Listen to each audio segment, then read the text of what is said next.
Okay, hey, how you doing? Welcome to the Otherppl podcast. I'm Brad Listi in Los Angeles. It's good to be with you, wherever you happen to be. I have Catherine Raven on the program today. Her new memoir, Fox and I, is available now from Spiegel and Grau. Catherine Raven has a PhD in biology. And shortly after finishing that PhD, she built herself a tiny cottage on an isolated plot of land up in Montana. And it was there that she met a fox. She was living, in this physically isolated plot of land. She was emotionally isolated all by herself. And this fox started showing up on her property every afternoon. And she befriended it. And it befriended her. And she has now written this memoir about her relationship with this wild animal that is poignant and fascinating and deals with friendship, loss, loneliness, and our relationship to the natural world. Catherine Raven is tough. She worked as a park ranger, forest ranger, and has spent an unusually large amount of time out of doors. So to have her writing about nature and this animal that she befriended, you're in good hands. A fascinating story and a fascinating conversation with Catherine Raven coming up in just a moment. Today's episode is brought to you by Grey Wolf Press, publisher of the novel The Swank Hotel by Lucy Corrin. The Swank Hotel is an unforgettable, surreal, and unexpectedly comic novel that interrogates the illusory dream of stability that pervaded early 21st century America. Book List says, quote, Corrin's novel unveils the madness that permeates society by scrutinizing trauma, cultural expectations, and the political and economic climate of the 21st century. That's The Swank Hotel, the new novel by Lucy Corrin, available now from Grey Wolf. Today's episode is also made possible by Northwestern University Press and their new release, Thunderclouds in the Forecast, a new novel by award-winning author Clarence Major. Thunderclouds in the Forecast traverses the linked histories of two friends, one black, the other white, who grew up as wards of the state in New York. With spare prose and subtle poignancy, Thunderclouds in the Forecast probes love, loyalty, and belonging. Listeners of this show receive a 20% discount on Thunderclouds in the Forecast or any other title with the promo code PPL20. This offer is available at nupress.northwestern.edu. Again, that's nupress.northwestern.edu, and use the promo code PPL20. Get 20% off. All right, so my novel has a cover. I can't show it to you yet, but it does have a cover. So the process is moving forward. It's getting real. The book also has some blurbs now, which I will be excited to share with you. For those of you who are new to the show, I have a novel coming out in May of next year called Be Brief and Tell Them Everything. It'll be published by IG Publishing. And if you are a journalist or a literary podcaster, a book critic, and you would like a review copy, just email me at letters@otherppl.com, and I will put you on the list for a galley. My guest today, once again, is Catherine Raven. Her new memoir, Fox and I, is available from Spiegel and Grau. It was nice to meet her and talk with her. What a fascinating book this is. What a fascinating story it tells. And what a fascinating life Catherine Raven is leading. She's sort of leading my fantasy life, living close to nature up in Montana. So I hope you enjoy this conversation. Here she is. This is Catherine Raven, and her memoir, one more time, is called Fox and I. So here I am, like most of you, kind of in the middle of life, which is where we always are until we suddenly realize a week before we die that we're really old and we're about to die. So we're in the middle of life and we're thinking, what the hell are we doing? We could do whatever we wanted if we knew what it was that we wanted, but we can't really run anywhere because we don't know where we're going. So we're walking really slowly, trying to figure out, like so many of you in COVID, where to live, what's my career, what's my profession, and the relationship with this fox. Okay, he was my first friend. He was my best friend. So obviously he was my only friend. No one has a best friend for a fox unless, it's your only friend. So he was my only friend, my best friend.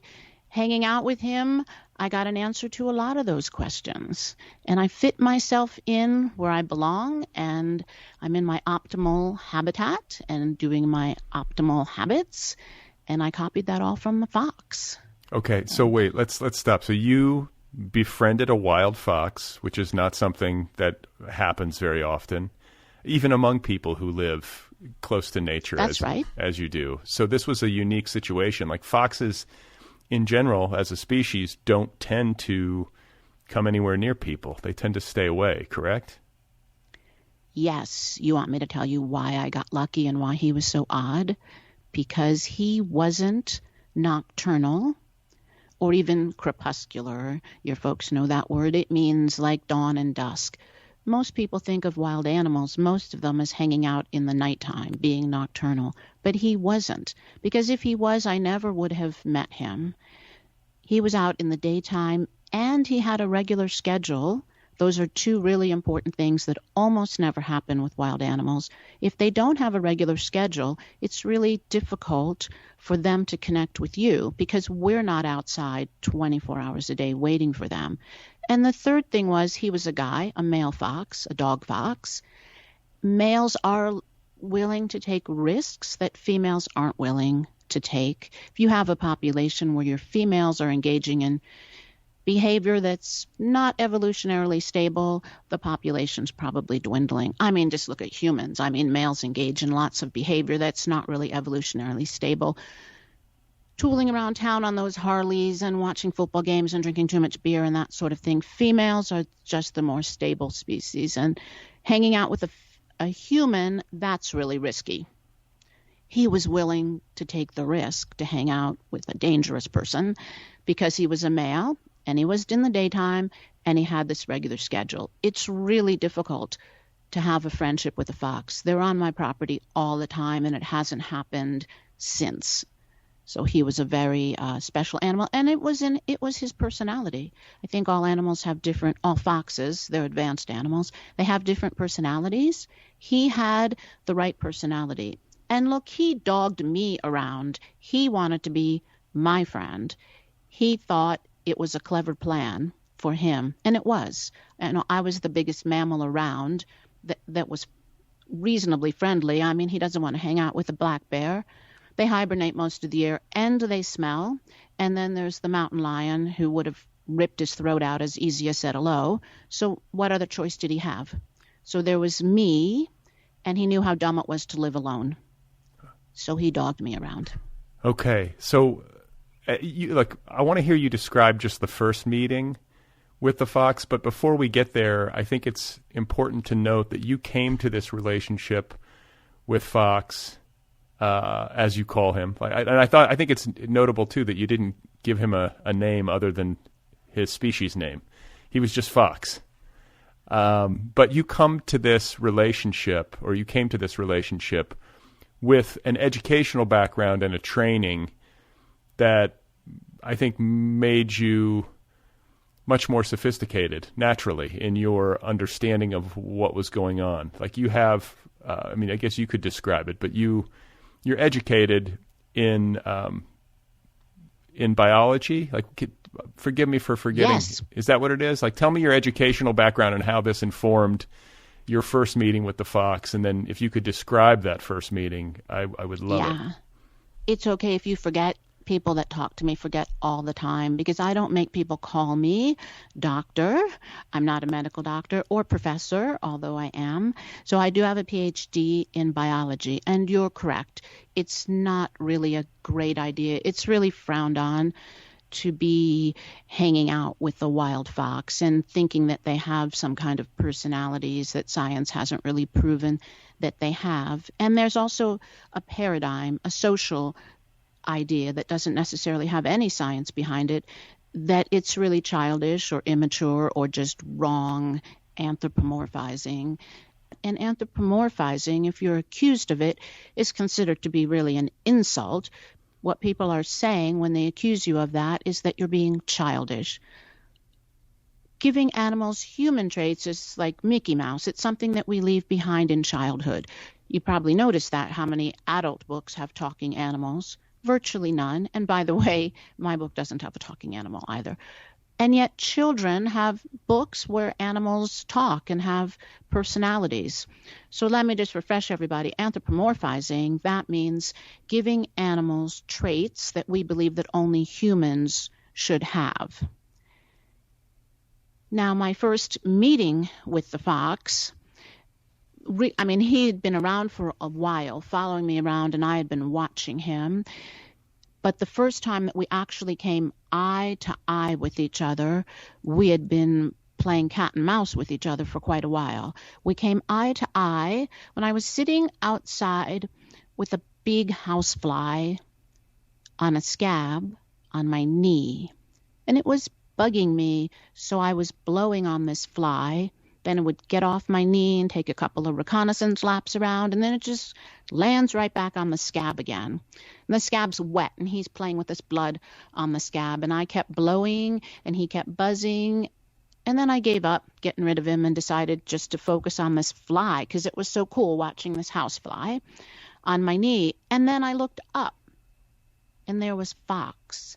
He was an arm's length away, and he was kind of moving like a snake. He was crouched low.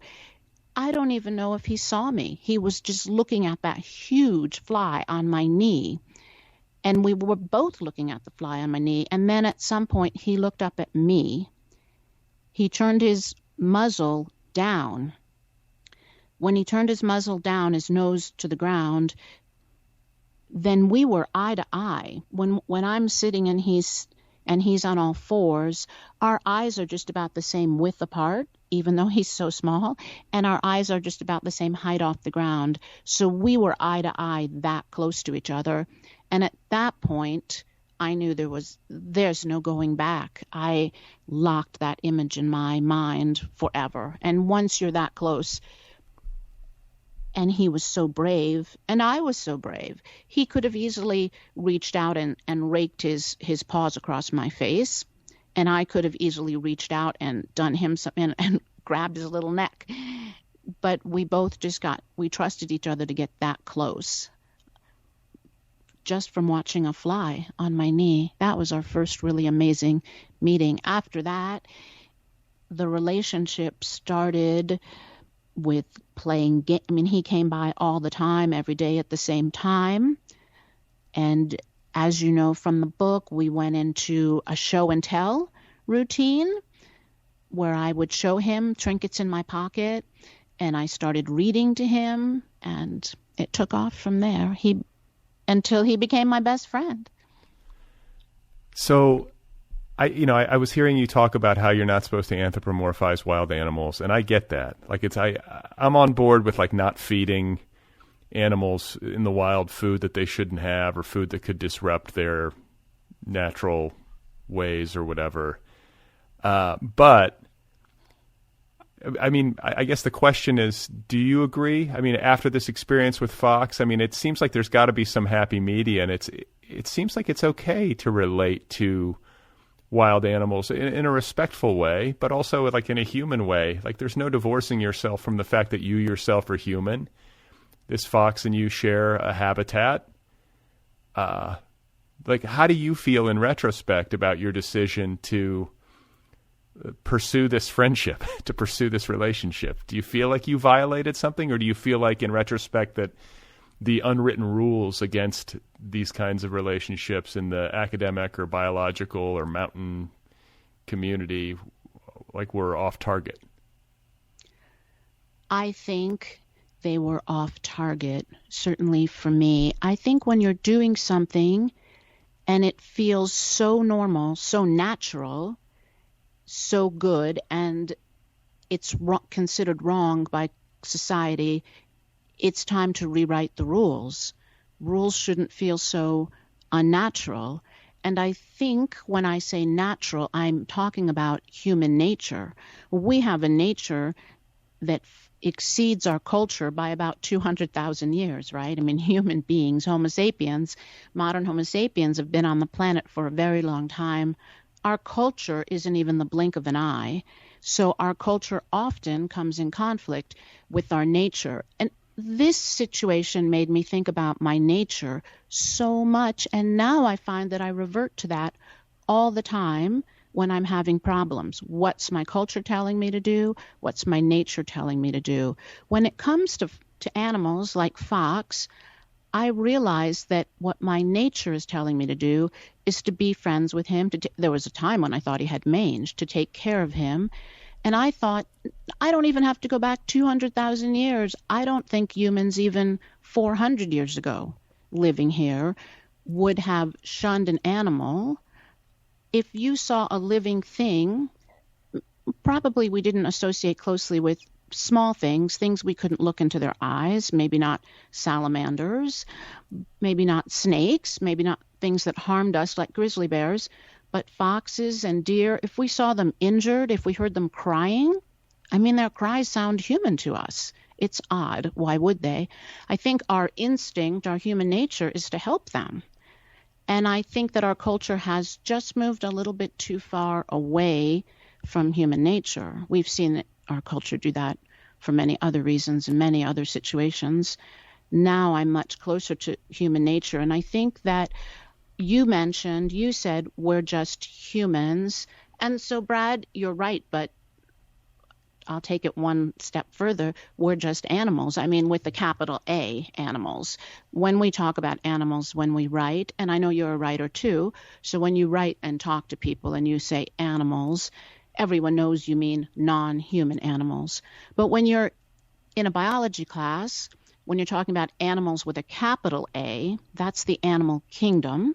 Animalia, the animal kingdom, and that includes humans. I mean, there's only 6 kingdoms, and there's not a kingdom just for humans. It doesn't make sense that we're so different from the rest of the animals. We're just animals, and they're just animals. We have a lot in common with them. And reaching out to them and being kind and establishing relationships, it benefits us as much as it benefits them.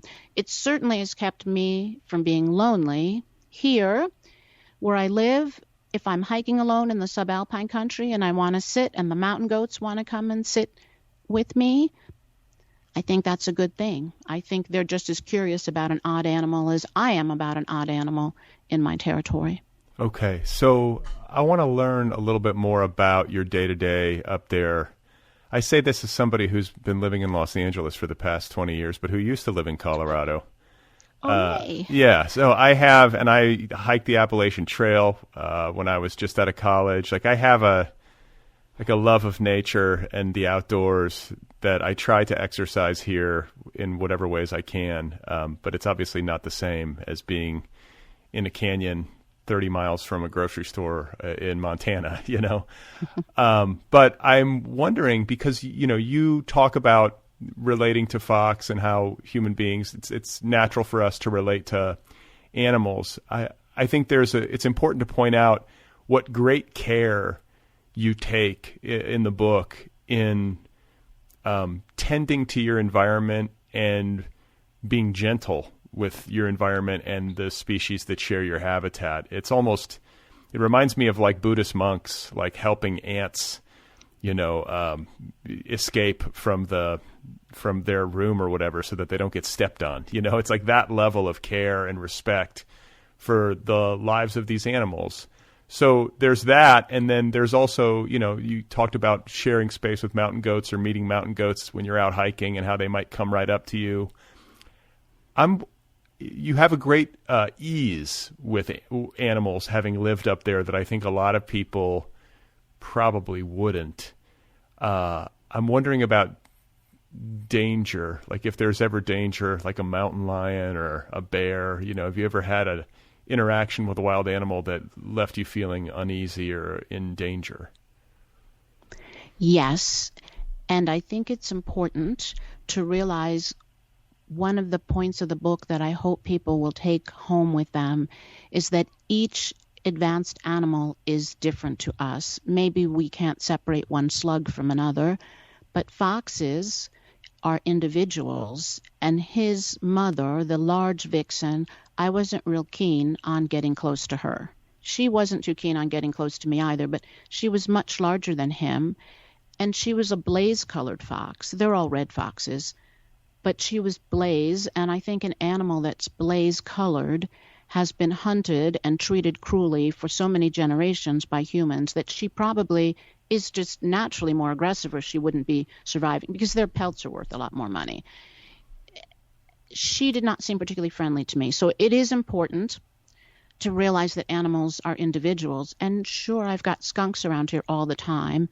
They're awfully friendly, but wherever you live in the West, they are probably the number one carrier of rabies. So when I do see a skunk come out in the middle of the day, I don't approach right away or let it get close to me right away, because my first concern is always to stay back and see whether that animal might have rabies. As far as really physically being in danger, I worked at Glacier Park for a long time, and I also felt I was there in the days before we had bear spray.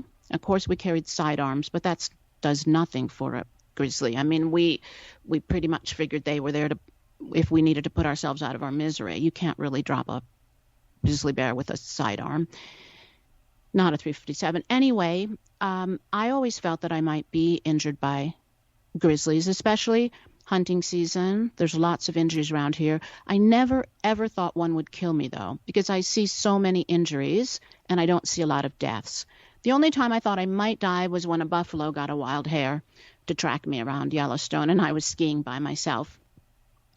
And yes, I was scared. 100 buffalo have 100 personalities. They are all bad personalities, though, and that's something that you have to really be cognizant of. Yeah, they're not really friendly with people, and I just accidentally got a little too close. One got a wild hare to track me down and stomp me into the ground, and so I was worried.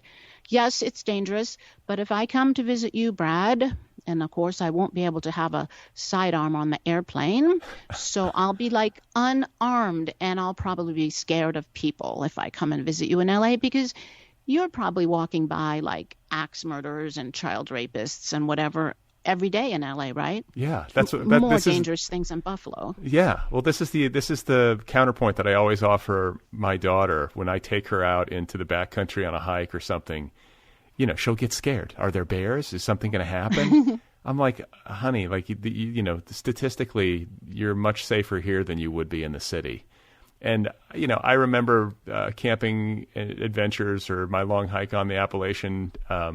Having to kind of remind myself of that same thing. When you've been habituated to live in a city or even like a town of some size, you get used to that environment, and then suddenly you're out in nature by yourself, and I think there's some fear that can rise up. Maybe it's the solitude or the isolation and the sense of like, well, if something happens out here, I'm on my own. But in general, statistically anyway, you're much safer out in nature with bears and foxes and skunks than you would be certainly in Los Angeles. Absolutely. You're safer, and even if it was even, which it's not, we're safer here, it's a risk that I'm willing to take, and I hope your daughter would be sometime too.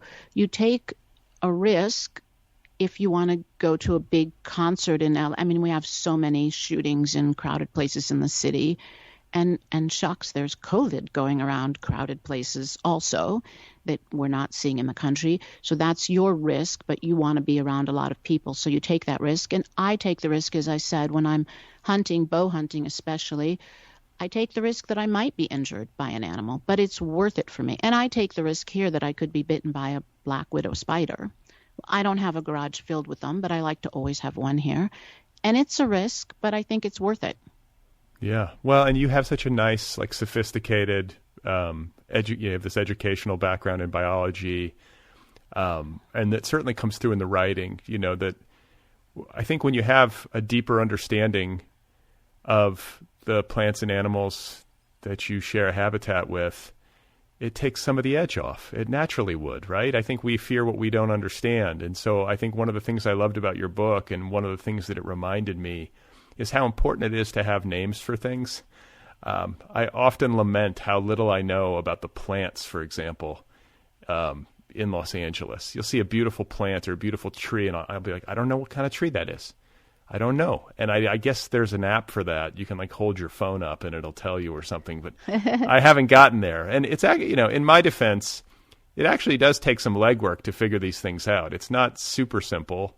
And there's a lot to keep track of. There's a lot of flora around here to parse. And I envy your ability to walk outside on your property and to look around and to have it named. I think that's maybe half the battle, or at least it would be for me. I wish more people would study biology, and the names are important because they tell us who their relatives are. Just like your last name might tell me who your relatives are, the plant names tell us who they're related to, what groups they're in. So I know the cinquefoil is a rose, but when you know what groups they're in, you know the diagnostic characteristics of the plants. When I'm here managing my land, the two things that matter to me: one, managing it for wildlife. So I want to know which plants are going to break off at the bottom and which ones are going to become tumbleweeds. I'm sure all your readers realize that tumbleweed isn't a scientific name, but I wonder if your readers and listeners know that tumbleweed is a really huge category that refers to a lot of different plants. But I need to know what's going to tumble and is a weed because it clogs up the sloughs. So that's bad for wildlife. So I keep track of that. The second thing that I manage for all the time, year round, just like I manage for wildlife, is the big four-letter word that starts with an F, and you're right, it's fire. That's what I'm always managing for. This morning, I got out on the deck on the second floor like I do every morning before I go walk outside and check who's doing what out here. And I'm looking at gumweed that's moved in because I'm trying to rid my property of the plants that are mostly a fire hazard. And I'm watching the area where I removed the crested wheatgrass, agropyron, and where I didn't, and I'm seeing what's moving in. And I'm seeing that some non-flammable plants are moving in. But it's really important to know the groups of plants because some of them produce a resinous substance that is basically like gasoline. That's a bad thing. And some of them dry out at the wrong time of year. You want to keep track of Mediterranean plants, even where you are, Brad, because the Mediterranean introduced plants, they tend to dry out during the lightning season. That's a bad thing. You don't want the plants to cure until maybe the end of September here, and in LA probably not till the beginning of November. You want them to dry after the lightning has passed. So I know when I'm on my property which plants are the Russians. For example, lilacs are from Russia. I don't know if you knew that. They're Siberian natives. I like the Siberian natives, and they're very happy here. They think it's warm and balmy in Montana, and they do well. And they stay green really late into the year. But these are the reasons why, besides, of course, you want to name them just because you'll feel more comfortable with them. But you should have a way of managing the land, and you need to know what your priorities are. And perhaps you're in a spot in LA that's not anywhere near fire danger. You might just want to be managing for beauty, or maybe a place that's safe for children to play, so you don't want things that are going to be thorny or produce poisonous berries. I'm managing for fire. I remember when we were planting, we were doing some landscaping and planting things in our garden. One of the things we were trying to make sure we didn't have planted were things that our dog would eat that were toxic. I remember that consideration. And then also things that are going to just survive without too much, without needing too much from us. Because if it needs too much from us in terms of care, I feared for the plants. So I tried to get low maintenance plants. Right. Yeah, it's good that you're watching things. Now, there's different species that exist all over the world, but the genus will be the same. So if you just learn the genus and you learn that this genus produces berries that are going to be causing diarrhea to dogs and cats and children if they eat them, then you just need to know the genus name. So if you move from LA to San Francisco or Iowa or Washington, D.C., you'll be aware of that. And so you won't plant it like so many shopping malls do in their parking areas, because Gaultheria is easy to grow and they don't realize that little goobers will eat that and then they'll have diarrhea for like 3 days. So keeping track of things like that is really important. So you got to start. I mean, at least, you set priorities, which some people don't even do. They don't even have an idea of what's optimum. They just kind of buy a house and put up with whatever is there, and they don't even think about what they want to plant there. But having an optimum habitat is really important for us. Okay. And you mentioned Glacier National Park and the work that you did there, and the buffalo and the bears. And I don't think we've noted that you worked as a park ranger for a number of years. So it's important to make sure listeners know that. You were out in the backcountry, I guess maintaining trails, checking on wild animals and plant habitats to make sure that they were healthy. Like, what does a park ranger do? I think a lot of people know the name park ranger, but they might not exactly know what the day-to-day is.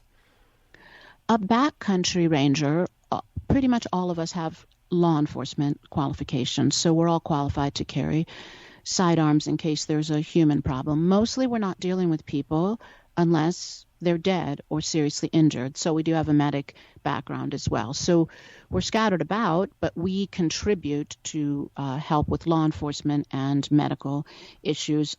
All of us are also contributing to wildland fire. So even though our full-time job isn't to fight fires, all of us are out fighting wildland fires every year. On a day-to-day basis, we're looking for humans that are in the right place or the wrong place. Dogs off trail is probably one of the most important things you might do in a place like Glacier. Mount Rainier was a wilderness area where I worked. And at Mount Rainier, I was also involved in trail and campsite rehabilitation. So trying to make sure that nobody is damaging the campsites, which they do, putting in a campsite where it shouldn't be. I have fragile subalpine meadows. People are allowed to wander around in the subalpine meadows, but you need to see what kind of damage is being done and rehabilitate the damage. If there are trails that have become social trails where people are walking over and over again and making a really deep groove or even any noticeable groove, you have to cover that up. Unfortunately, sometimes I'm covering graffiti marks on trees, which means scraping off the graffiti and maybe covering pruning paint. We're almost always surveying for certain kinds of wildlife. Back in the day, it was spotted owls and spotted frogs, wherever you are. And in Glacier, of course, it's grizzly bears. And surveying there meant also collecting the scat. So scientists could keep track of the animals, the hair and the scat. Actually, they can get DNA from that. That's all different things happening all the time, I think, in the backcountry. But the basic skills you want to have are, of course, fire and medical and law enforcement, and understanding the animal, being able to survey animals and understanding plant communities. And I also built an outhouse at Mount Rainier. That was my favorite thing. I probably, one of the things I'm most proud of at Mount Rainier, I built the Wallowa. It's a little box toilet, an open toilet, they're called. Just a box. It's not like a outhouse itself, but just a box toilet. There was an outhouse there when I took over, but I didn't like the outhouse because, of course, there's no view. In an outhouse, the door's closed and you can't see anything. So I got rid of that and put up a beautiful little Wallowa. A great view. No privacy, but the view is great. And do you still do that work, or have you? No, not since a few years after I finished my PhD. Okay. So now I'm in Yellowstone Park guiding all the time, though, for the University of Montana Dillon campus. Okay. And that kind of work is very solitary. And this is a theme in your book. You know, the place that you live in Montana is pretty isolated. I think a lot of people, most people, would think about that kind of work and could understand how it could seem idyllic, but would never be able to do it. You have to be able to tolerate being alone. And not only being alone, but being alone and far, from most other people. This is something you have no trouble with. Yes, and you have to be able to not just tolerate being alone, but you have to love being alone. And you also have to love talking to people. That's the difference between a backcountry ranger and a fire lookout. Well, when I was at North Cascades, I had to supervise fire lookouts. Fire lookouts also love being alone. But damn, it was hard getting them to talk. It's almost useless to have a fire lookout who won't give you the information about but I mean, they just want to be really alone, because fire lookouts are even more isolated than backcountry rangers. They might never come down for 3 months, but I would be coming out maybe every 10 days. I might not enjoy it as much as being in the backcountry. A lot of backcountry rangers probably came out, meaning coming out to the front country, more than I did. I loved being in the backcountry, but it is less isolated than a fire lookout. So I had to be able to do both, talk on the radio, talk to my colleagues and my supervisors when I was in the front country, work on teams, on rescue teams, medical teams, fire crews, but still love the isolation. So it's you have to do both. Yeah, you seem perfectly chatty to me. You don't seem like somebody who has any trouble talking to people. Right. You have to do both. You have to love the isolation. I can go a month without talking to people. And when I just finished guiding a group in Yellowstone, and I absolutely loved being with them. And then I'm home, and if I don't talk to anybody for a month, that's fine with me.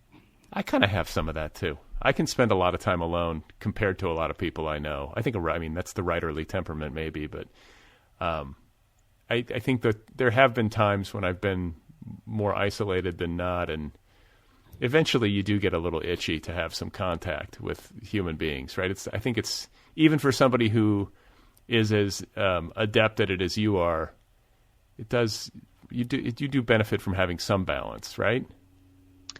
I have a balance, whether I want it or not, but I do think that I benefit from it. Mm-hmm.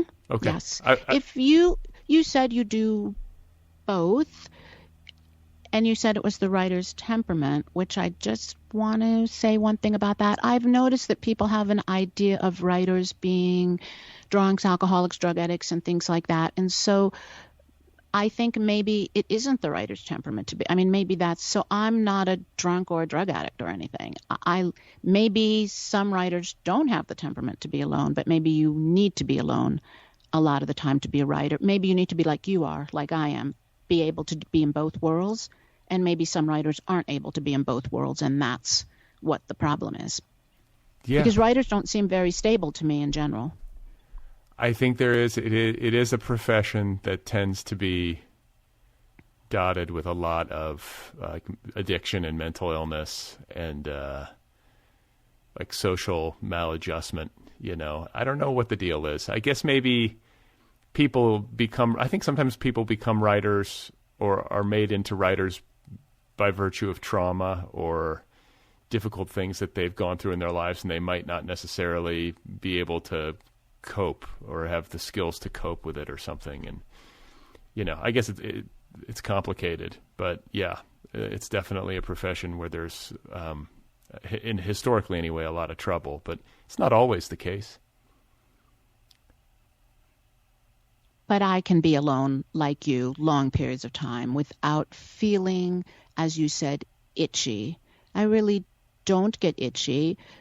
And the reason I'm positive of that is because of COVID.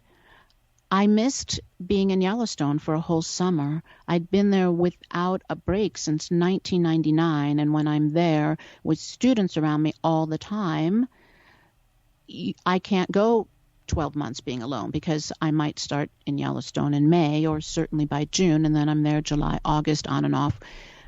But last year I missed an entire year. So when I went back last week, it was almost 2 years, because I was in Yellowstone the very end of September of 2019, and then everything was canceled even this year for May and June, July. So I just went back, and I wasn't really itching. I didn't feel any effect from COVID, I felt pretty comfortable.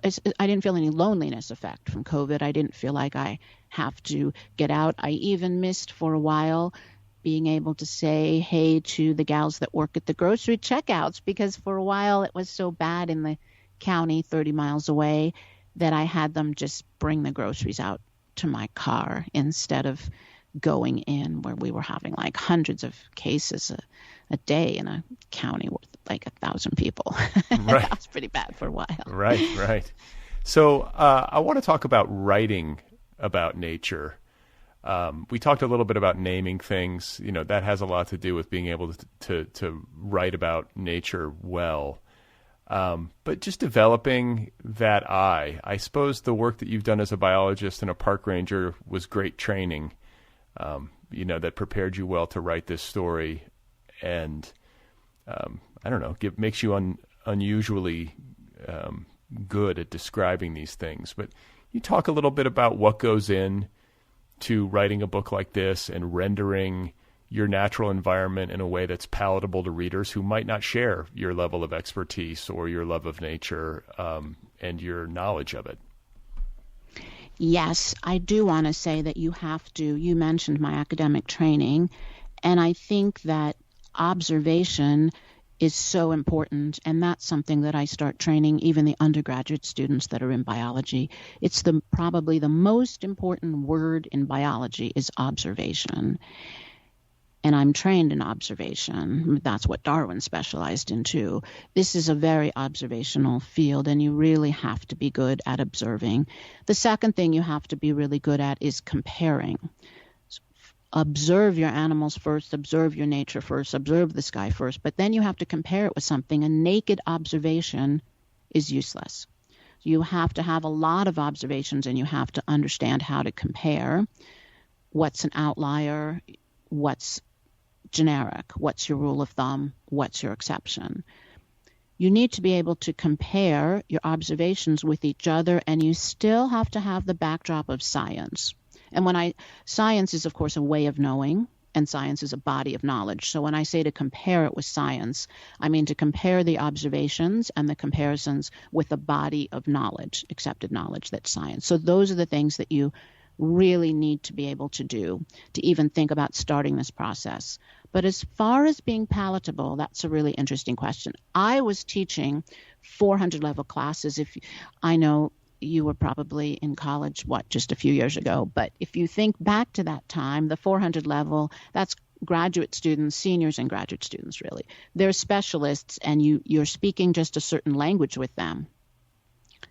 You have the buzzwords that you use, and that keeps you from explaining things because you all know what certain things mean, like evolutionarily significant unit, but the public doesn't know what that means.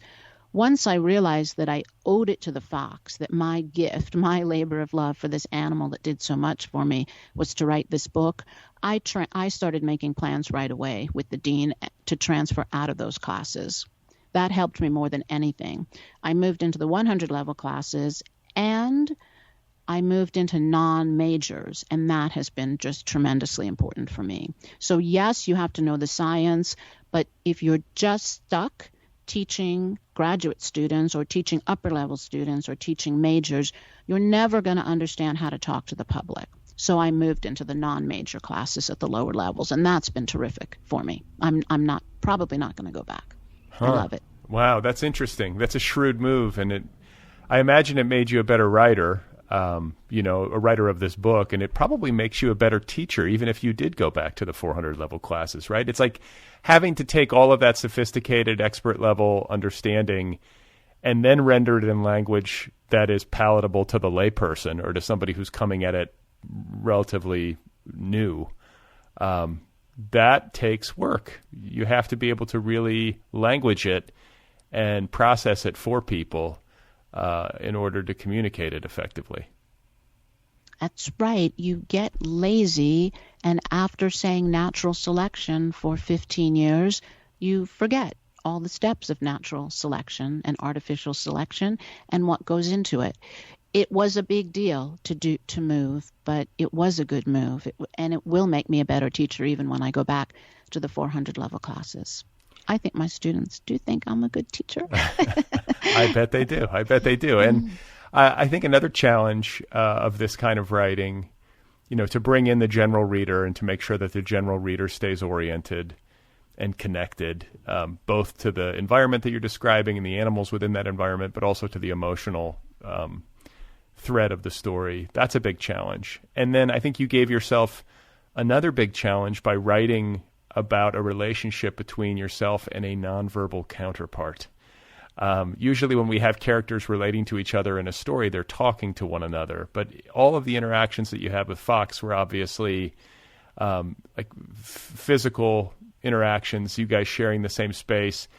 Yes, there was language and communication, but none of it was, verbal, except for that which came out of your mouth, I guess, to the Fox. But can you talk a little bit about that part of the book and whether or not you struggled with it? I didn't struggle with it too much. I think empathizing with Fox was easy for me. I started empathizing with wildlife perhaps before I even knew it, but certainly by the time I was a ranger and spending so much time with wildlife, and certainly by the time I was sleeping for day after day after day in Mount Rainier National Park, it was easy for me to empathize with them. I think writing from his point of view seemed natural. I was a big reader, and, Ishmael from Moby Dick, he was my best buddy, and his best friend didn't speak English either. His best friend was, of course, a cannibal. That helped. It helped that although I've always lived alone, when I was in the Park Service, of course, I had a boyfriend from Montana, and you don't really understand what strong, silent type means. Everybody uses that phrase, and they forget the word in the middle, silent. That's just totally my type, and I had spent years with a boyfriend who was the strong, silent type. So I was really used to, and that's just great, to be with someone so much and not talk. So I was used to those kind of relationships. It's fantastic. Used to watching what people do and judging people by what they do and not by what they say, because what people say can really throw you. So I think that I was such a careful observer of Fox. I was on the ground where he was so that I could see the things that he was seeing. I noticed how the sun and the warmth affected him. I noticed where he'd like to sit, always the same way, the same spots. I noticed how he gerrymandered his little trail hiking because he didn't want the sun in his eyes, but there were times when he wanted the sun on his back, and there were times when he wanted the sun on his belly. And how he positioned himself with the wind, there were times when he wanted the wind blowing up his back so the hair would come up so he could feel the wind, and times when he wanted the wind blowing towards him so he could smell what was coming that way. He was so careful. It depended on what his threats were.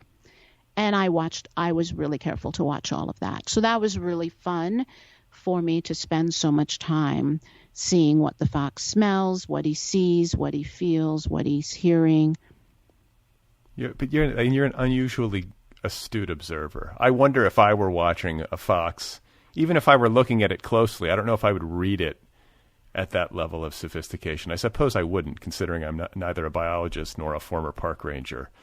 But I think that in order to do a book like this, like I say this with something of an informed perspective, because years ago I tried to write a novel where the two main characters were a man and his dog, and it drove me crazy because I couldn't make it into. It just became this neurotic, internal monologue kind of book, and I didn't feel like it was going anywhere because the dog could not talk. And I wasn't going to anthropomorphize it and make it talk like a cartoon character. Like, that wasn't the kind of story that I was writing. But I almost think you need this kind of academic, scientific background and this background of lived experience. Take the academics out of it. You have spent a lot of your life close to nature. Yes. And I think in the absence of that, you might not even be able to pull it off. You might need that sort of training and experience in order to even begin to approach it well. I would agree with you just based on what my students say to me when I'm out in the field with them. That's very true. They really don't have the same level of observation. And spending time with dogs is not good practice, good background. As Temple Grandin would like to remind you, dogs are pretty much neurotic, and they are neotenous, which means that they're basically stuck in a childish phase. You know, they're the same species as a wolf, but Chihuahuas and poodles, you're thinking they don't look anything like a wolf.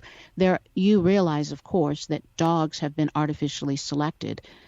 When you go from a wolf to anything, a Chihuahua, poodle, a Pekingese, so many changes have taken place that they're probably pretty weird when it comes to how they're able to relate. Of course, some dogs are bred just to be able to relate to humans, but they were bred for specific things, to catch rats, to catch foxes.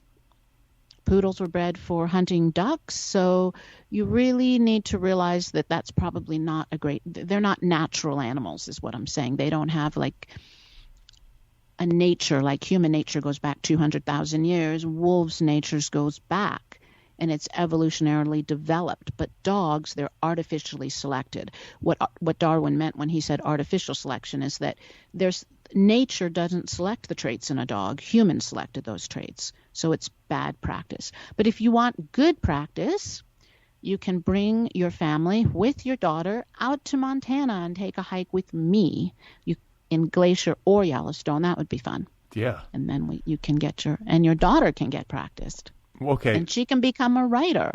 Who knows? She can write a book about a person and their pets. So I don't get the sense that you have pets or that you would want to have a dog. You would not want to have a dog. I think of somebody living in Montana, especially somebody living alone, and I'm thinking, got a couple of dogs for sure. But you're not interested in that. If I hadn't met Fox and I had stayed here, although if I hadn't met him, I probably would not have stayed. I probably would have thought I better go out to a city, or at least what I call a city. Might not be what you call a city, but a place with thousands of people, and try to intercalate myself into human society.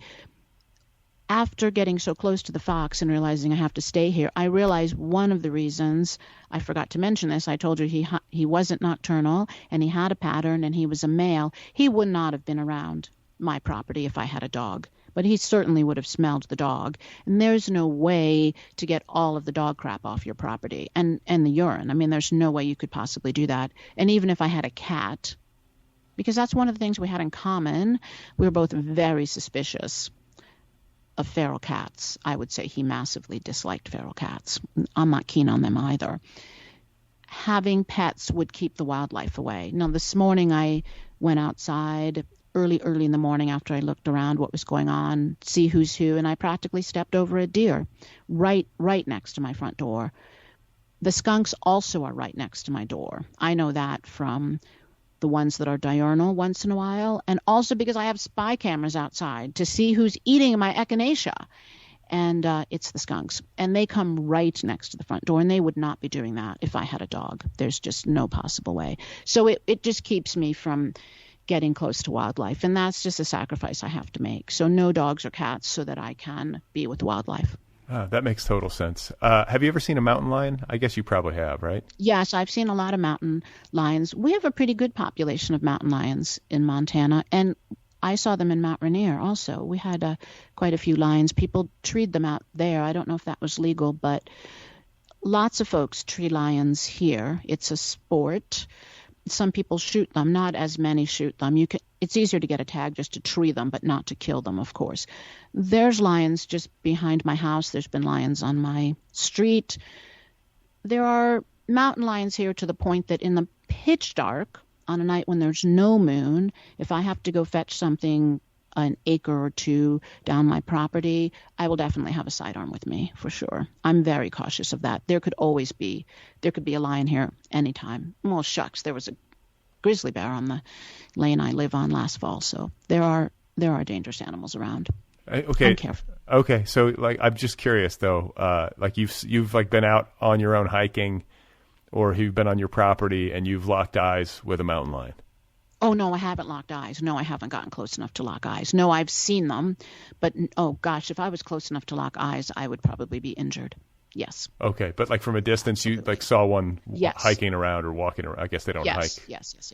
Yeah, but they walk around. You might say they're stealthy and prowling because we're not fond of them. But yes, I see them from above quite a bit when I'm in Yellowstone in the wintertime, and I'm looking to find mountain lions on a carcass. If wolves have brought down a carcass or if a buffalo's died, there's places where you can go just day after day where a mountain lion will keep visiting a carcass. That's not that unusual if you live here and you're looking for a mountain lion to see one in the wintertime. So I want to talk about, I don't even know how to characterize it. I guess mountain culture. I remember this from my years in Colorado. And I actually was reminded of it just the other day. I was watching a YouTube video about these people who were hiking the Colorado Trail, or mountain biking it. And it was like this group of guys, and one of the guys who was sort of narrating was complaining essentially. He was just like, this is really hard to ride on because there's rocks all over the trail that are the size of bowling balls. And it's dangerous. If you take a tumble out there, you're in some trouble if you really get injured. And I thought that was honest. I was like, yeah, this is not ideal, and it's exactly how I would be if I were out there on a bike. Different if you're hiking. Like that's doable. But riding a bike at high speed down a mountainside and you're trying to dodge, boulders and, rocks the size of bowling balls, not fun. But there were the other two guys, one in particular who was like the most bro. He was like the most Colorado mountain man of the three. He sort of refused to acknowledge it was all good. It was just like, I'm really loving this. And I kind of could tell that he was full of it. I don't think he really believed it. I think he felt like he needed to say that to like keep his bona fides, as like a Colorado mountain man. And when we were talking earlier about this like sort of institutional resistance to relating with animals, anthropomorphizing them. How there's kind of like, it's kind of taboo. You don't do that. I feel like it's kind of similar, that it's like you're not true mountain if you're doing that. Like you don't understand the wild animals. Do you see what I'm saying? Yeah, absolutely. You're talking about the people that are out there to conquer, like man versus nature. I have a lot of respect for them, and I think it's great. I mean, it's not for me to say because I don't have that option. I'm just too small. I'm too short. I'm too tiny. I mean, I'm a big weightlifter, but it's not girl versus nature with me because I just can't rappel into the deepest crevasses, and I just can't do all that macho stuff. So I thought I would when I was much younger, and Mount Rainier became a wilderness when I was there. Wilderness is really cool. And I thought, wow, this is just going to be, it's going to be so tough. And of course, I was trained I went rappelling in little crevasses when we were training and that sort of thing. But I thought I was going to be out there doing all of that and fighting nature and conquering it. And then I realized that nature's just lapping at me. I'm just a pipsqueak. I am not out there fighting nature. And I just blended in. But the other thing that I don't do, so there's mostly males are out there conquering. It's true. And I hate gender stereotypes. And I like to do things that guys do. I like to hunt. But I'm just not as big as those guys. So I can't do it. But I also don't worship nature. I mean, never. I'm not out there trying to whip it, but I'm not out there trying to worship it. I never had the feeling that nature was better than me. I mean, not when I'm out there every day doing what I'm doing. It's not any better than me. It's me. I mean, it's we. It's not nature and me. It's just we. So I don't worship, but I also don't do what those mountain men guys do. And like I said, I can't really look down on them because, I mean, if I could do what they did, and then I can walk away and go. But I tried mountain biking once in this rough country because Yellowstone's not a wilderness and you can't. And I mean, your kidneys are just shaking so much you feel like they're going to come out your mouth, yes. Right? And just like, I did it once. And so it's not like I turned away because I thought that wasn't the right thing to do. I turned away because I'm a wimp and I didn't want to take my bike down those horrid things and wipe out and kill myself and break every other bone in my body. Yeah. Well, I mean, again, we don't want to get too gendered in this, but I think guys are more prone to this kind of obstinance. And it's like, all I would want to be able to do is be like, guys, this kind of sucks. My kidneys are really feel like they're going to come out of my body. And I feel like I'm operating a jackhammer for 8 hours a day. This is like not fun. Like just to be able to say it's not fun, but you can't do that in a group like this. Like with these guys who are like, actually, this is the most fun I've ever had. Like there's a stubbornness and this kind of macho insistence on admitting to no discomfort. And I think I'm just too neurotic for that. I can't do that.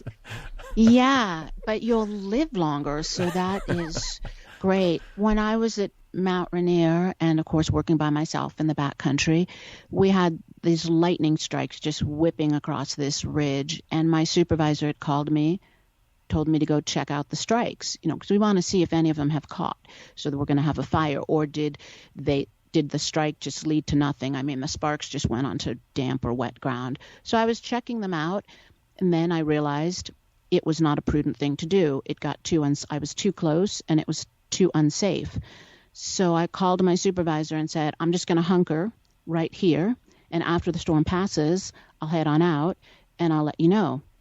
So when I got back to the front country at the end of my tour, all these guys came up to me. How could you say that?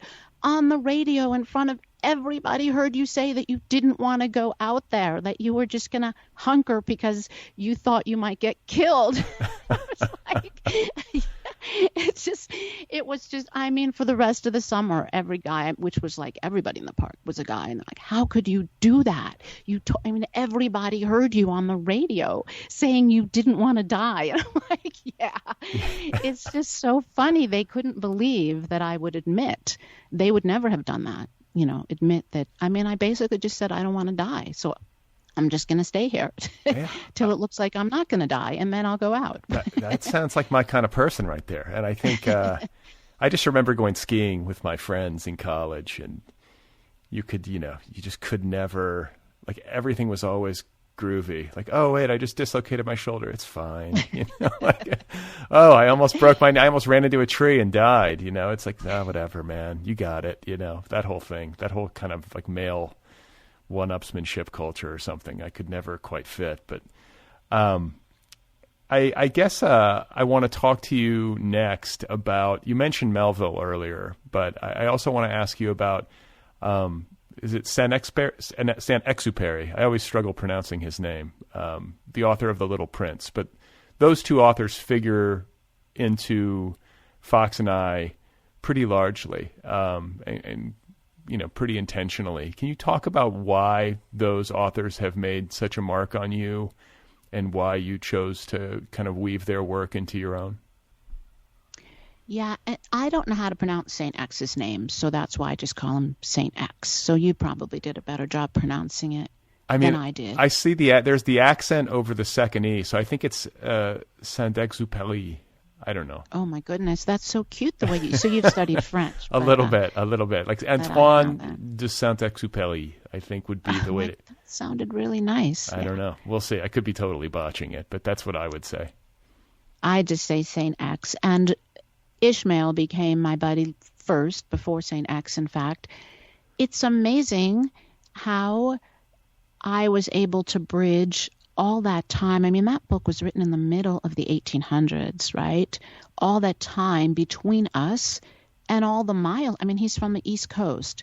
So Melville wrote about this character that was basically living in Nantucket. And here I am in the middle of Montana, and he felt so much like me, so much like my friend. A lot of people read the book and don't even realize it's narrated, because once you get in it for a while, it seems more like third person than that you're actually reading a first-person journal, which you are. Ishmael is narrating it. I really liked having that friendship. He liked exactly the same things I did. He liked being away from people, but he didn't dislike people. He had a really close friend who was a person, just didn't speak any English. He wanted to be where there were wild things, and he loved the whales so much. At a time when people, probably even Melville, wasn't sure whether whales were fish or mammals. But Ishmael, for sure, was on a boat with guys that thought whales were just fish, not mammals. He loved animals. He didn't want to kill them. He didn't want to harpoon any whales, and he wanted to be where the environment was wild. In his case, it wasn't wild land, but it was wild water. I learned so much about the importance of being a writer from that book. I learned that you can close down the world that seems so far away, and there's no limits in time or space. You can have friends living anytime and living anywhere, and your book can live at any time and anywhere. And that is a really amazing thing that literature and books do, is to bring us across any time and any space. In reality, I mean, it's not science fiction like The Time Traveler's Wife or anything. It's real. It's in reality. Every day we bridge time and space. St. X is so similar to Ishmael. He also wanted to be in an isolated place. Like Ishmael, he picked a profession, not because he wanted to be a pilot for its own sake, like Ishmael didn't want to be a whaler for its own sake. St. X says in his memoirs that he decided to become a pilot because it allowed him the lifestyle to live away from people. And like Ishmael, he likes people too. He's not trying to escape people. He's just trying to escape the habitats that people create, the cities and the crowding and the noise. So he likes people, but he loves the wilderness. I met St. X because of Fox. And when I met Fox, I had forgotten the story of the Little Prince and the Fox. I forgot that the fox was even in that story. But when I read it again to Fox and saw what St. X wrote about the fox in his fiction, The Little Prince, which is fictional, I realized that St. X knew about foxes. He had to have known about foxes to write that fiction about them. Then I went and fetched his memoir, Wind, Sand, and Stars, and he does write about foxes there, and I can see that he did understand foxes, that he understood wildlife a lot, that he had spent a lot of time observing wildlife and foxes. I learned so much from St. X, I had to weave his life into mine, and also because it made me feel not alone, and because they're with me pretty much all the time. When I'm in the backcountry, I really did think about Ishmael a lot.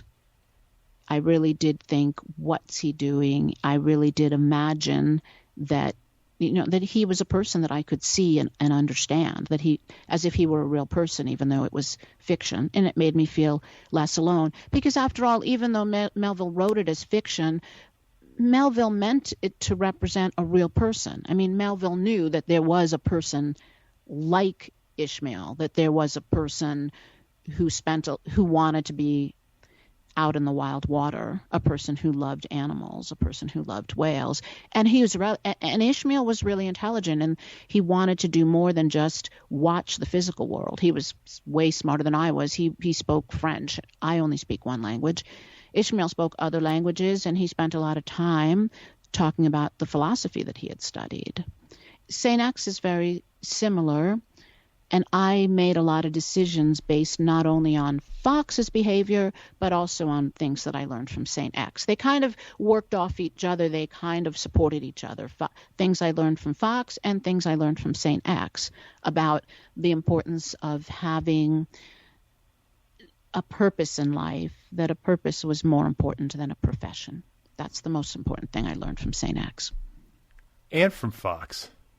Yes, absolutely, because I realized Fox was happier than I was.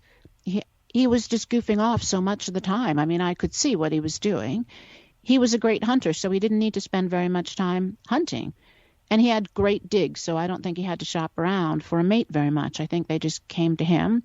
He spent a lot of time just doing fun stuff, and I thought, he has a better life than I do. I'm just sitting around worrying, and he's out doing what he wants to do. From watching him, I realized, I started to think, how does this happen? Why am I trying to figure out what to do with my life? I realized I was trying to find a profession, and I realized that Fox wasn't trying to provide a profession. All he was trying to do, like all animals, was find his habitat and his habit. All plants and animals have an optimum habit and habitat. And I should have known that, but I forgot because culture got in the way. I mean, I'm an animal. I used to collect plants for herbarium specimens at Voyageurs National Park. Every plant I collected, I had to label it. This is the habit of this plant. This is the habitat of this plant. All living things have habit and habitat. And I forgot that because my culture told me I'm supposed to get my label first. I want to talk whatever your label is. Yeah, this really means a lot to me. I think this is the heart of your book.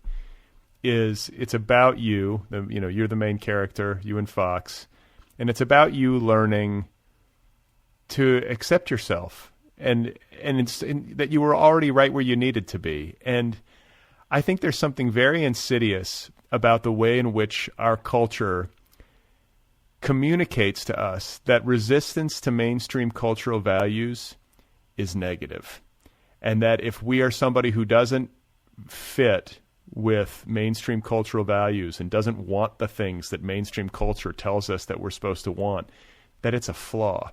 And it can be very easy to buy into that, especially when it comes to professional life. I think that's maybe the place where I feel it the most, where it's like, wow, the things that I'm interested in and the things that I have like a natural aptitude for or an inclination towards, they're not necessarily the things that get a lot of applause, and they don't necessarily, that's not where the money flows typically, and all this stuff, like I'm taught to believe that this makes me faulty somehow. And I tend to think that people who are looking around at the world, and I think you're certainly one of these people, I think you're looking at the species, at the Homo sapiens, and saying, wow, we've got some positives, but we've really managed to make a mess of things. And the way in which we're conducting ourselves and the ways in which we've built culture and cultural value systems doesn't seem to be yielding super positive results that are A, good for our environment, or B, making us happy.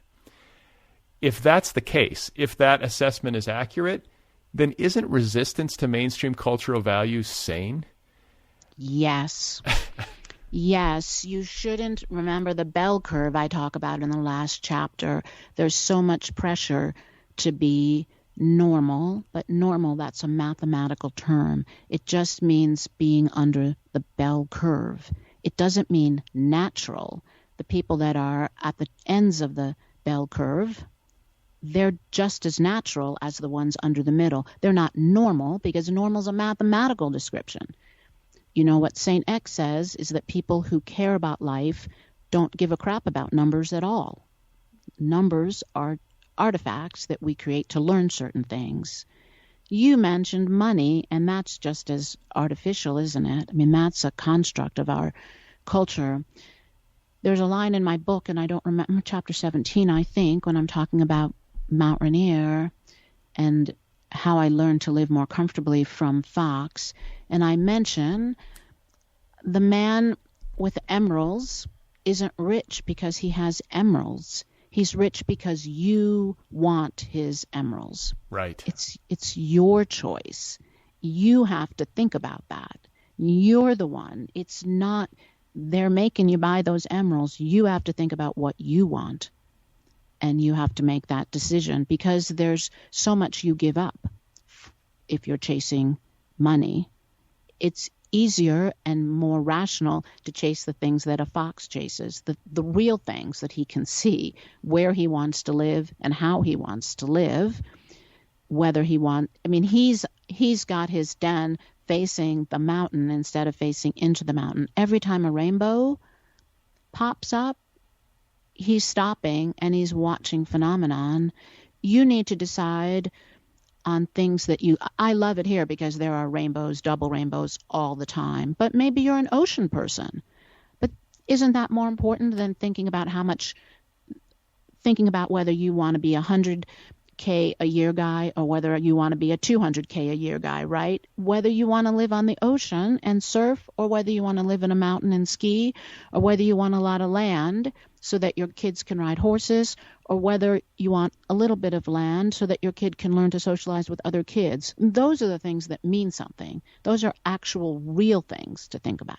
Okay, so here I'm going to briefly make this about me and ask you to assess me, because I wrestle with this. Like I almost by accident, it can kind of feel like. I mean, I went to graduate school here. I met my wife here. We had kids here. You know how life kind of takes over sometimes, and then you look up and 20 years have gone by. For someone like you who is living so close to nature and has this such a sophisticated relationship with her natural environment, is it defensible in your mind for somebody to live in a place like Los Angeles, which does have nature? I will defend it on that front. As a major metropolis, like it's got a lot of surrounding, I mean, it's built on top of a stunning natural environment, and I can go hike within city limits, which is pretty unique for an American city. But it's certainly not hiking in Montana or in Yellowstone. Like, have I made like a catastrophic decision with my life is the question. Like, is it okay to live in a crazy city, taking into account what we just talked about? I don't know. I guess it's to each their own. Like, I've just got to, I don't know. It's something It is not crazy, but I only know that recently and from the Fox. At first, when I was with Fox, I was thinking, this is why there's so much violence in the world. This is why there's so much insanity and so many unhappy people. It's because of cities.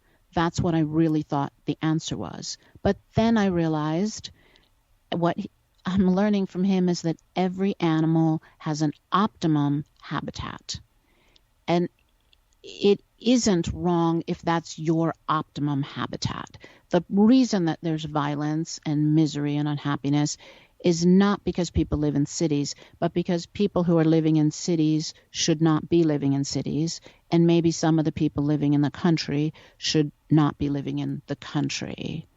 But people who are misanthropic do tend to live in cities, and so of course there's more problems in cities. I mean, if you don't like people, if you're a misanthrope, you're not going to live in the country because there's nobody to torture out here, really. I mean, to be blunt, right? I mean, that's what makes you happy if you're a misanthrope, making other people's lives miserable. So you have to be where there's a lot of other people around so you can bitch and moan and complain and make their lives miserable. So you're attracted to cities if you're that kind of person. But there are good people in both places. You just need to make sure you're in the right place. And I think most people have not made that decision. Well, I think people followed the money. Yeah. Or just followed other people. Of the career. Because that's where lots of other people. So, okay, I guess this is where I go. But yes. I think a lot of people listening, myself included, might be like, but how do I know what my optimum habitat is? I wish I knew, like, really definitively. I've lived in a lot of different places. I've lived in, a lot of different environments. And I sometimes wish I had clarity on what exactly I want. I guess the only way to know is trial and error and to meet a fox or something and to befriend a fox, right? It is trial and error. You should come spend some time in a different habitat. It's really part of your nature, so it should come out. You just have to get rid of all the things that are masking your nature. What was the famous sculpture that said that about carving? And you can find the sculpture by just getting rid of the stuff that's not the sculpture that you want. That's what you have to do, is get rid of all the stuff. I mean, religion is part of culture. Our economy is part of culture. Social mores, that's all part of culture. You get rid of all of that. You really have to shed all of that in order to find what your human nature is. But when you're in a place that fits with your human nature, you're going to be happiest and healthiest and find the most joy and be the most settled. And your personality will be what it's supposed to be. Yeah, and I think a lot of times people, because, what you're doing is unique. A lot of people might fantasize about living closer to nature. A lot of people might say to themselves, I could hang out alone and live in a cabin in a canyon, with deer in my front yard and everything. But or in the woods outside my house, I should say. You don't really have a yard in the traditional sense. But not a lot of people actually do it. And, I guess that's really the difference maker, is trying to be a person who will act on that, or at least take it on for a while to see if it's right. I guess you lived in a city in your earlier youth, or a much more crowded metropolis. You have lived in places with a much higher population density, correct? Yes, and I did my doctorate in Bozeman, which has probably at that time 30,000 people. Missoula might have been a little bigger, but it didn't seem as big because Missoula was very spread out, so it had some suburbs kind of places where you could live, where I lived, although I was in a dorm for a little while. But Missoula seems more spread out, so it doesn't seem like a big city. Bozeman definitely seems like a big city for sure. And now everyone from California is moving up there. That's all the rage, right? Yes, it is. They're calling it Los Angeles. That's what I heard. Yeah, to the chagrin of natives. I can only imagine the tension, or like the quiet conversations happening about these damn California people. So yeah, I guess it's just spending some time alone, or I'm thinking of spending time quietly, like trying to figure out who you really are, having that knowledge of self, and then trying different environments and paying careful attention to how you respond to them. And I think maybe people like me might look to someone like you who is unique and living so close to nature, and then they would immediately think about all the things that you don't have access to up there. Like, what about Whole Foods? What about... It's true. We don't have... I do know that we don't have Whole Foods. People mention it from time to time. Yeah, it's like Montanans are really finicky about food, though, so it's healthy, but you have to drive a ways, more than 60 miles round trip for me, of course, to get food. And you can have a long wait if it's wintertime, and you might be snowed in maybe for 10 days or more, so you're not probably going to have a lot of fresh fish. But you can get good food. You just can't get it. You can't go to the fish market every day when you live in the country. That's absolutely true. Yeah. So I guess, that's just one example. I think it's just like modern. I hear women complain about hair extensions. I will say that. Right. Oh, you can't even get hair extensions out here. Right. But why would you want it? Why would you even drive 100 and whatever miles to get hair extensions? It's true. Well, and you're living out in relative solitude. Why do you need hair extensions? Yeah. Who are you getting hair extensions for, right? I just had my very first professional photos ever about 2 weeks ago, and the gal that took them she got them done. She sent them back to me, and she mentioned that she used software to streak my hair because she thought my hair was too dark, or it was just too much it just wasn't professionally streaked. So she made it look more professionally streaked by doing that with software. Oh. And she also put lipstick on me with software, which I thought was really, did you know you could do that? You can do that with software. So I probably did know, but I don't think it was top of mind. Like now that I think about it, I can see how you might. But she didn't think about telling me to go to, there really aren't any hairdressers around close by, but I suppose, so things like, you don't have to get dressed up though, right? You can wear your second best pair of jeans to your own wedding and nobody's going to look like askance at you. So it's nice to not have to, there are things you don't have to worry about. But if you like getting dressed up, it could be a problem. Yeah. I don't like getting dressed up. This is one of the changes that we've experienced as a society due to COVID, with everybody working from home, where everyone's like, I've seen all these articles about like, wow, I'm just wearing sweatpants all the time and I'm so comfortable and I don't care anymore about what I look like, or I've fallen off the fashion cliff or whatever. I'm like, this is where I've been my whole life. There are so many, I don't know how great this is, but there are so many aspects of life during COVID that are basically just how I was living anyway.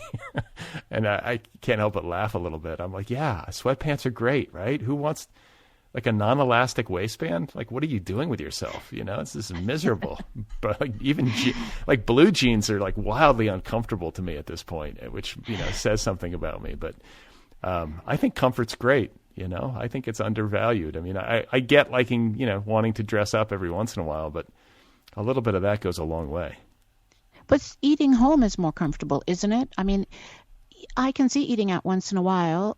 I did with my students last week. It was great, but it's odd for me to think that people need to eat out on such a regular basis. I mean, isn't it more comfortable to eat in your own home, looking at a nice view, than sitting inside a restaurant? I mean, Yes. And by the way, I think when I was younger and single or dating, then maybe the utility of eating out at restaurants becomes like more logical to me. But the logistics of taking my kids out, the expense of eating out, and usually eating food that I could probably cook as well or better at home, forget it. That's one thing I've learned during COVID is like, listen, I like to go to a restaurant every once in a while, but every once in a while is just fine. I'm happy to eat at home. Yeah. And I just think that maybe the underlying lesson has to do with simplicity. Like, you don't need all the shit that you think you need to be happy. And oftentimes those things are actually an impediment to your happiness. And it's not until you've removed yourself from them and streamlined your life a little bit that you realize how much happier you are without having to worry about all that garbage. And when I read about so many people trying to simplify their lives, or I see something in the New York Times online where some gentleman who's an interior designer is saying, this is what I'm doing to make my life simple. And then I think, why is he living in Manhattan on the 50th floor or something? I mean, he might be in the wrong habitat. If he doesn't like noise and crowds and things around him, maybe he's in the wrong habitat. I mean, if he likes just not a big complicated color palette, and it's odd. It's almost like people are trying to recreate, like the folks with all the houseplants. You remember the phase? You're probably my age. The macrame hanging from the ceiling with all the plants. I mean, why not just live in a place where the plants are like outside? And if you really have to have plants like in your face all the time, why don't you just live in a place that's surrounded by plants instead of living in a house in an apartment building on the 40th floor and just hanging plants from your ceiling and stuff? That's weird, right? So maybe those folks are in the wrong place. I think I will say this for COVID, is that I think it has started the ball rolling on changes along these lines. It has made so many of us, almost all of us, who are of adult age, reevaluate what's important to us in terms of habitat, and also what's necessary within this like late capitalist system. And, with companies, moving everything remote, in many cases permanently, it allows for a lot more flexibility of movement. And I think you are seeing people who previously were locked into an urban environment for the purposes of work and income, suddenly being like, I don't need to be here anymore, and I can still do my job. And so I think you're seeing real estate prices skyrocket in places that are closer to nature.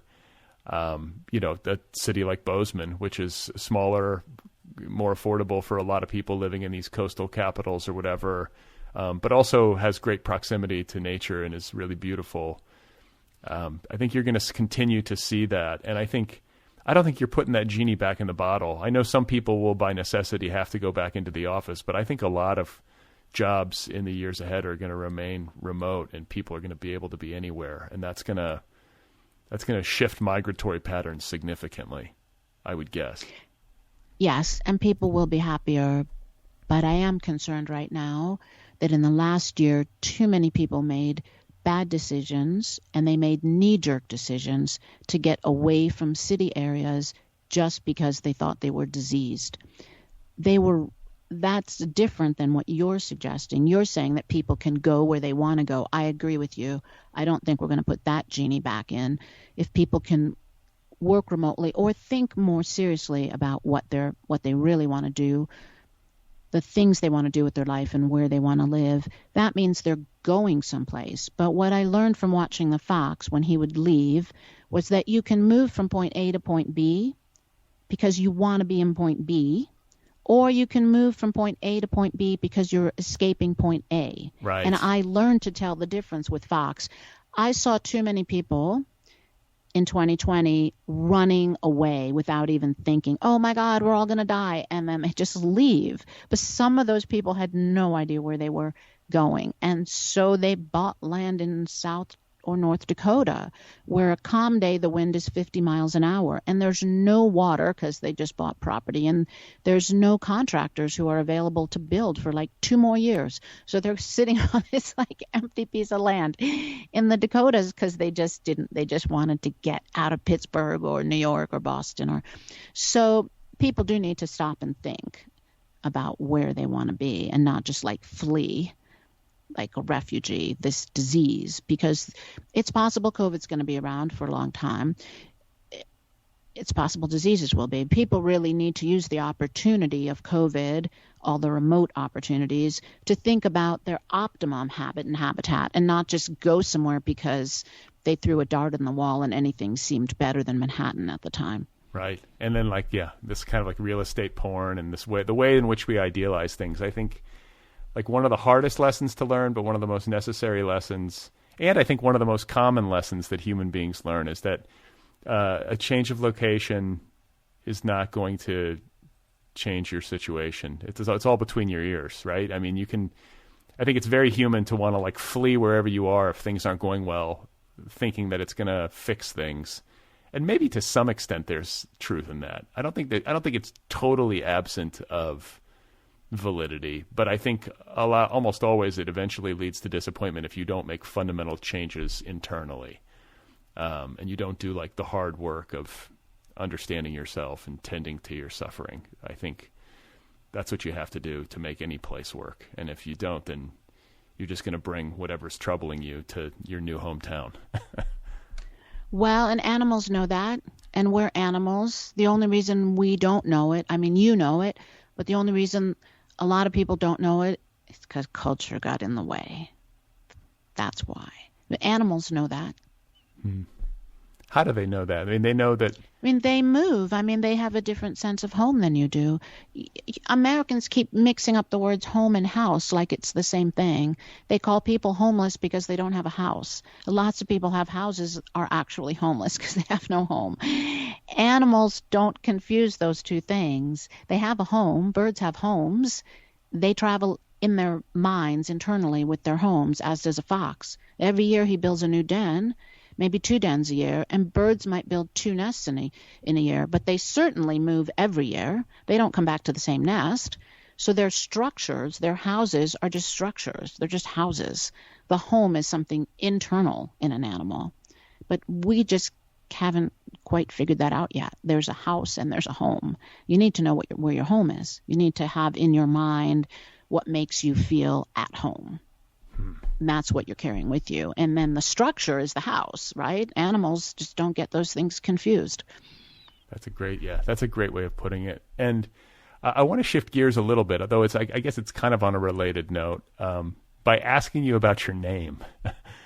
Catherine Raven, for a PhD in biology, a former backcountry ranger.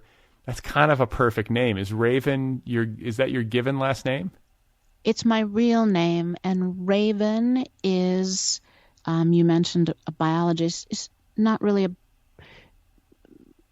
when I taught botany, I mean, you haven't studied botany, so Raven is the name of one of the most important botanists. It's the book that everybody uses and as undergraduates, certainly in the 70s or the 80s and the 90s. It was Peter, wasn't it, Raven, who I'm not related to, but I wish I was. And I guess that's maybe what I think about. But I don't really think about birds. I don't really think about the raven bird as much as some people think that I should. But is that a chosen name, or that's your actual like birth name?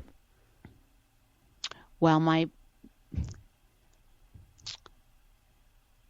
rarely talk about my I really won't talk about I won't talk about that, especially since you said this was inappropriate conversations, and I would have I would have to have a really inappropriate conversation to discuss that. Yeah.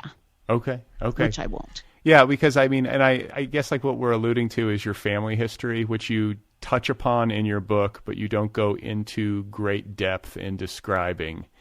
But I felt as a reader, and maybe this is just the kind of reader I am, but I was very fascinated with it because, when you're reading about somebody's life and you're just meeting them on the page, and you're learning that this person spends a lot of time alone, is comfortable being alone. You mentioned earlier that you pay a lot of attention to what a person does versus what they say, and has this great relationship with animals, this natural inclination to love and relate to the animals that she shares her environment with. And then I take into context like the brief bits in your book where you describe your family life growing up. I did find myself wanting to know more, and not in a salacious way, but just in like a human way. Like what? Because it's a big factor, I think, in how you turned out. It's like your existence out in the wilderness is not all nature. Some of it is nurture, right?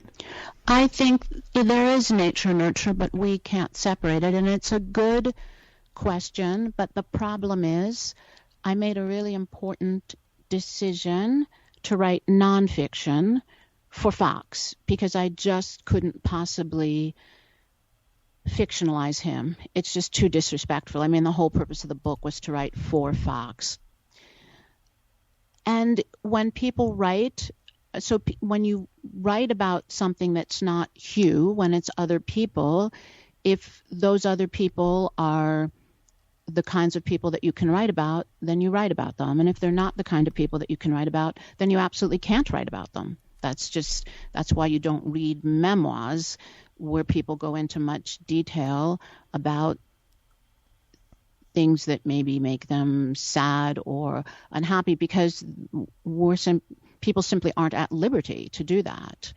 And so I would like to write more, but I wouldn't be able to write more in a nonfiction format. And I really want to talk about Fox, honestly, as an individual and not fictionalize him. So I wanted the book to be nonfiction, but then you're limited in what you can say, what you can talk about. So, and just so I'm clear, like when you say you can't talk about it, it's because it's too painful to go there, or just it would detract from Fox's story, or are there like legal reasons, or all of the above? Well, not so much, I think, because it would detract. I mean, because I understand why people do think nature and nurture both play a role. I do understand that. But I think for my own emotional, medical health, it's just not something that I would discuss. Yeah. On the page or in a podcast. Yeah. Yeah. I mean, I should just say it's quite a lot to have gone through. And what it underscored to me is like just what an admirable act of survival this story is. Your life story, and then also the story of you and Fox. I think that's where a lot of the, it's like the old iceberg theory of writing, where like 9/10 of the iceberg is below the surface and 1/10 is above the surface. And that as a metaphor for the book, I felt like a lot of the emotional weight of your story came from the sort of 9/10, that sort of subsurface stuff that I could feel in the text and that you allude to briefly.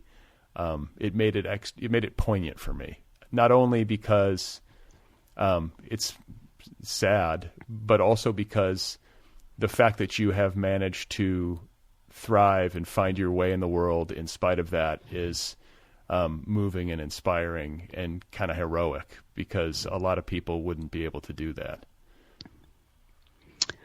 It's hard if you don't have, which I didn't. Some people do just understand from when they're small that they're an important person, that they matter, they have self-esteem, they put themselves out there, and I'm exactly the opposite. The first draft I finished of the book, I read through it a few times before I realized my name wasn't in the book. that was just so natural and normal for me. I didn't pull my name out of the book, but it's natural for me to keep myself hidden and enshrouded and just a little person hiding in a corner. That's just the way it is. And you're not going to change that basic part of your personality, unfortunately. Nature or nurture, it's too late at a certain point in your life, I think, to be. But I can always tell when I'm around people who was raised with this esteem and who wasn't. It's easy for me to tell. And it's just, oh, well. Yeah. You're right. I ended up doing pretty well. I'm a really happy person. And so it worked, but I made it work. It took a long time. Yeah. Sure. Yeah. So I want to ask also about the parts of the book where you're narrating from Fox's perspective. I probably should have asked this earlier, but I don't want to let you go without talking about it, because this feels like obviously a very conscious creative choice to give the fox as a character maybe some agency and to see the world through his eyes, which as an act of empathy, like a creative empathy, but also, human empathy, strikes me and feels like an extension of a lot of what we've talked about so far. But also like a difficult creative challenge, writing from an animal's perspective with like some biological accuracy is not something that would come easily to me, but obviously would come more easily to you. It is a challenge writing. I thought that writing third person, a really tight, close third person, is a huge challenge, and especially since I didn't have any writing training. I fell for Hilary Mantel's books. She's such an artist. And of course, her second and third edition, I don't think, versions weren't even out until Fox was done. But her first one, Wolf Hall, so she's writing in third person, really close from Cromwell's point of view. And then I started looking at other third person point of views, a really tight third person. And I realized I loved reading it, but it was really hard to mimic, which is why so many books at the time seem to be first. I mean, it seems like you can find a lot more examples of first person. And then there's some classic books that are third person, really distant. Second person was a bit artsy from my point of view. I wouldn't use second person for the fox, but it was difficult for sure. It took a lot of practice in rewriting and rewriting. But once I got used to it, it was very easy for me. And I'm working on a novel now, and it's written in third person, a close third person. It has a protagonist that I mostly follow, even though there are other characters that the protagonist doesn't dominate every single chapter. But it is a difficult thing for writers to do. I wish I had studied it, but I like that third person voice a lot. And I loved being in Fox's head, and I loved being able to every word choice that I used was a word that fit with his personality when I was in Fox's point of view, so that a reader, even if you are listening to the book, audio booking it instead of reading the book, you would hear just from the words the difference between when you're in Fox's point of view and whether you're in my point of view. And I really enjoyed doing that. But it takes a lot of work. So it's something you enjoy, but like you said, it's a challenge. And that's, I think, why it's enjoyable, because it's a really big challenge. So the novel that you're working on, any hints as to what that's about? It's called The Owls of Sybil Springs, and it takes place in the Pacific Northwest. You can tell how much I love that kind of country. And there is a protagonist. She's on the autism spectrum, and she's young. She's one character. She's in love with owls. So there's a lot of animals in the book, owls and panthers, and there's a pet swan. It's a former whorehouse from the logging industry that's kind of fallen apart since there's no loggers anymore. There's no prostitutes, and they turned it into a flower farm. And there's 4 people living there. It is a murder mystery.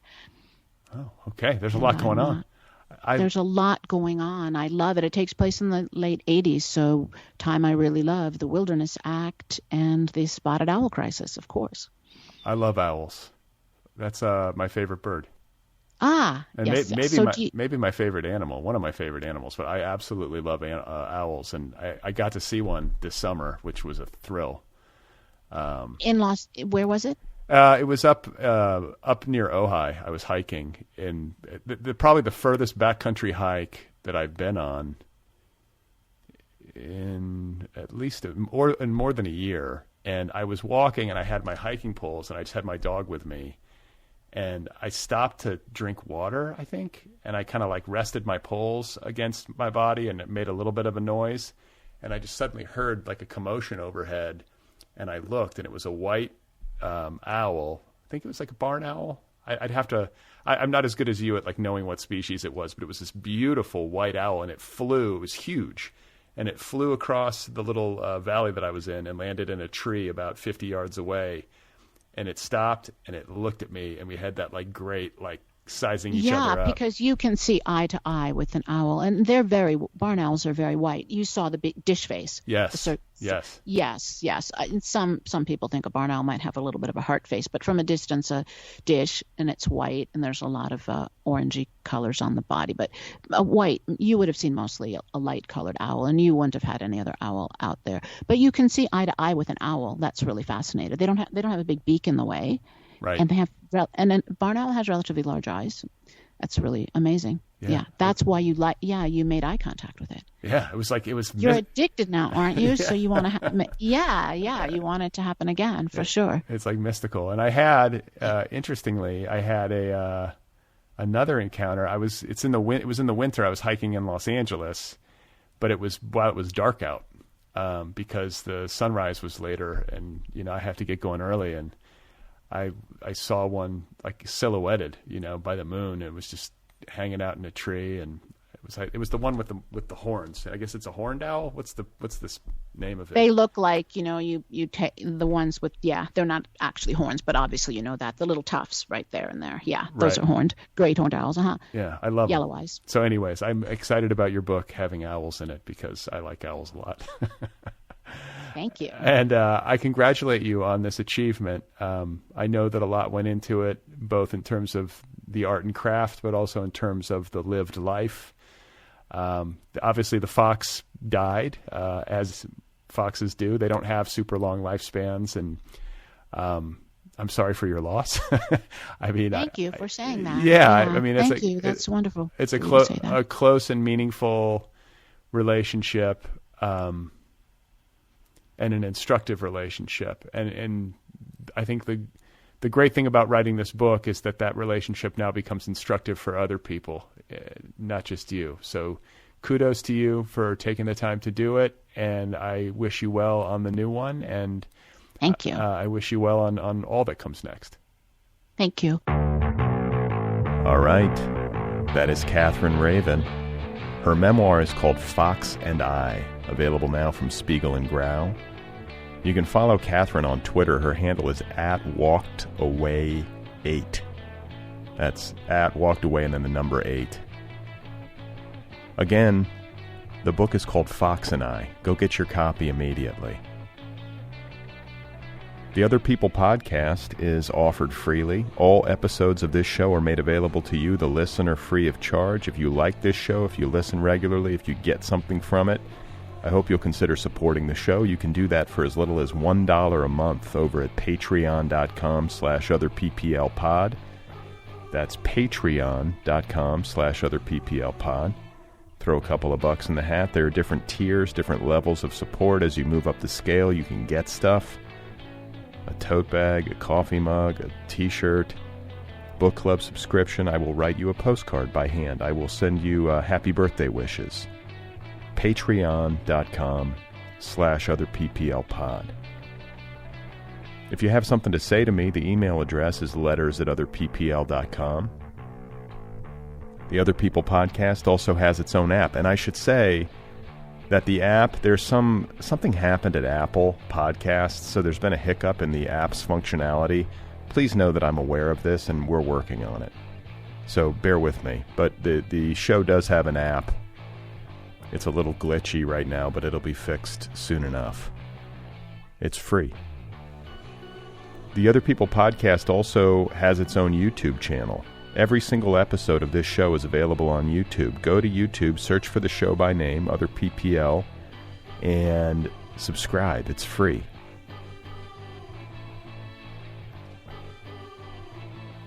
If you want a t-shirt, an Otherppl t-shirt, you can do that by going to otherppl.com. Click on the t-shirt. You'll see the image in the left sidebar. Get yourself a t-shirt. They're nice and soft. I might do a Sunday episode this week. I've got a lot of episodes in the can. I got to roll them out, but it all comes down to time. Hope you're doing okay. Enjoy the fall.